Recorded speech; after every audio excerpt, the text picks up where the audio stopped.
Hi, welcome to Healing Humanity. My name is Dina, and I want to talk to you today about ventures, new ventures. So last night, and it started me thinking because last night I went to go see a little musical, a little play, if you will. It's hard to describe, but it was really interesting. It was about it was by the Million Dollar Quartet. That's what it was called. That's the name of the group. And if you get a chance to see it, you really should. And it was all about Sun Records and Sam Phillips and how he was building a small business, and he brought new talent in. It was during the time in the 1950s where rock and roll started to really beef up, and totally loved the music of this. They did such a fabulous job. And anyway, so Sam Phillips was the one that was sort of narrating the whole thing. It was really well done. And he talked about Carl Perkins, and there were people there that represented these folks.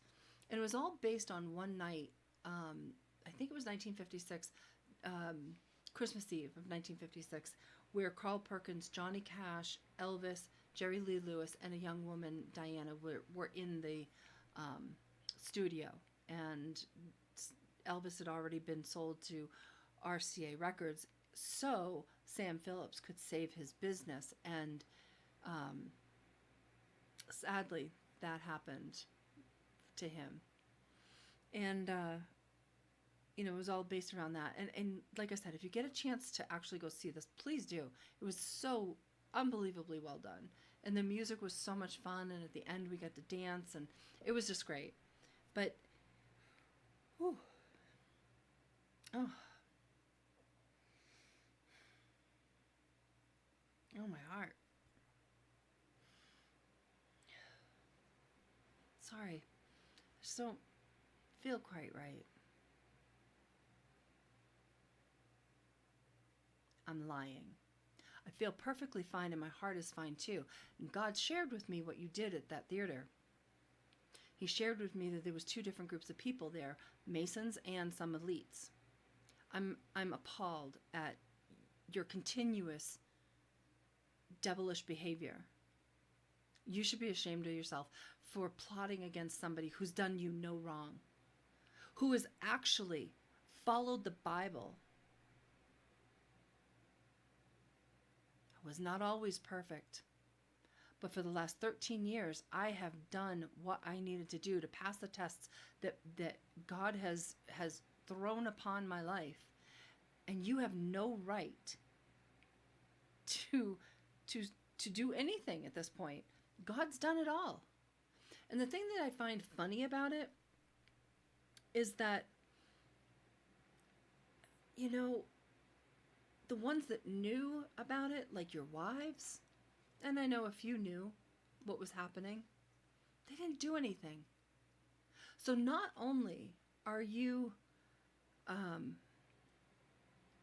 wreaking havoc and karma on your own life, but you're dragging your wife into it too. Aren't you supposed to be protecting her? Aren't you supposed to be leading her in the ways of the Lord? That's right. You have to actually believe, don't you? You don't. Because if you did, you wouldn't continue to try to do the things that you're doing, to take people's lives, to kill them with your spells and incantations and group think. I played nice for a lot of years, but you just kept being a snake. Over and over and over again. Imagine what things would have been like had you actually worked with me when I was, building a business, a management company, and when I was, trying to secure contracts for real estate, and when I built that card company. Can you imagine? Can you imagine where we'd be now? I mean, it doesn't matter to you. You've got all the money you need in the world, probably. I get that. But it's off the backs of these innocent people, isn't it? It's throwing wrenches into their lives and destroying, or nearly destroying, whatever they built. So then they are subjected to answer to you from that moment forward. Or you take everything that they had, like Sam Phillips, had a small record studio, building people, driving all over hell and creation, promoting his new artists, Elvis specifically. And then he had to sell him to RCA, this global company run by elites that didn't give two hoots about Elvis as a person, and ran him into the ground, embarrassed his character, and yet you all win because you got the benefit of it. Not caring that, he did all the work, honestly. It's shameful. And you might call it business, but God calls it havoc. What I've learned over the last 13 years of following the way with God is that salvation comes, from a judgment of the weight of your heart.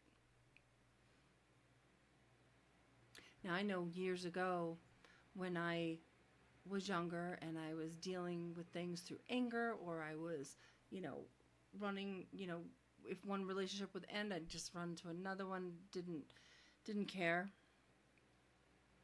Honestly, not doing anything different than what you're doing. Be truthful. My heart was heavy. My heart was really heavy, and I didn't know it. I had no idea. But God knew. And he took that load from my heart. I mean, the moment he woke me up and just circumcised my heart, I just burst into tears. And a load was just lifted from me. How heavy is your heart going to be when you are building a life of deceit and leading people astray, lying to them, and trying to injure innocent people, being so unjust and being so uncontrollable, walking through like the devil's playground. That is your life right now. And I know you don't believe me, and that's okay. You don't have to. I was gifted life by the Most High God, and I appreciate every day, every breath. There are moments I'm sad. There are moments where things aren't working the way I want them to work, and there are moments where I'm frustrated beyond belief. But I know that frustration comes from man. I know that frustration is purposeful in God's plan. So I continue. And at the end of the day, honestly, I appreciate all that is in my life. And I appreciate every breath that I'm able to take. I find you horrifically self-righteous. I find you to have a murderous mind. So selfish, so walking in fear and lack that you have no control in your life. Because if you did, you wouldn't need to hurt others at all. What good is your money and what good is your lifestyle going to do for you when you lose your soul? Because that's what we're here to do. We're here to save souls. I try not to judge you. I try to be kind. I try to be fair.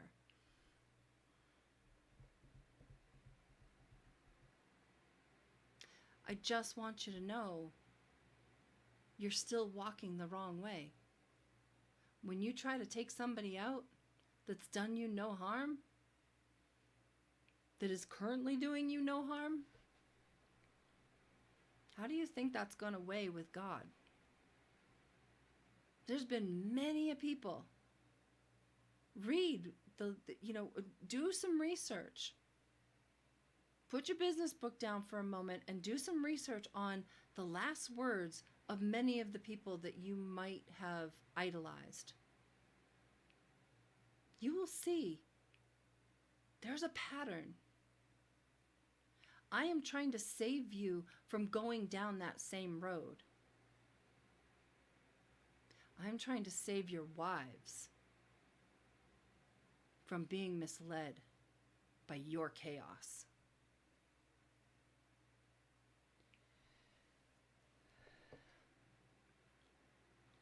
For 13 years, I've played nice. And all you've been is a snake in my life. And quite honestly, this has happened since I was 7. I'm able to go back and look at the things that happened throughout my entire life. And I know that I've been in somebody's PDF file for a very, very long time. And I know just as I get to a certain level, somebody comes in and squashes that.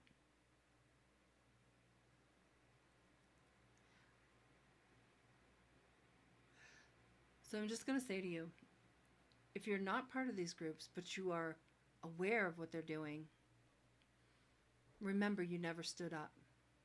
Remember you never warned anybody, me.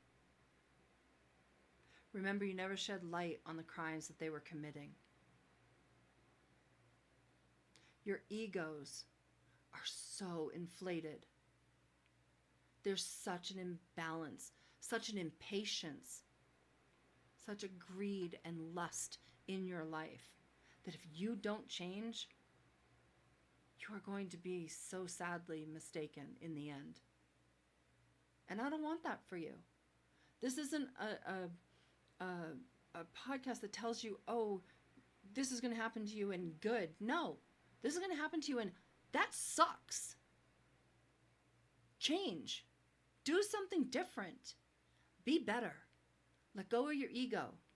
Turn to God, the one true God, not the one that you've made up, not the plant-based God that you've all of a sudden illuminated in your life.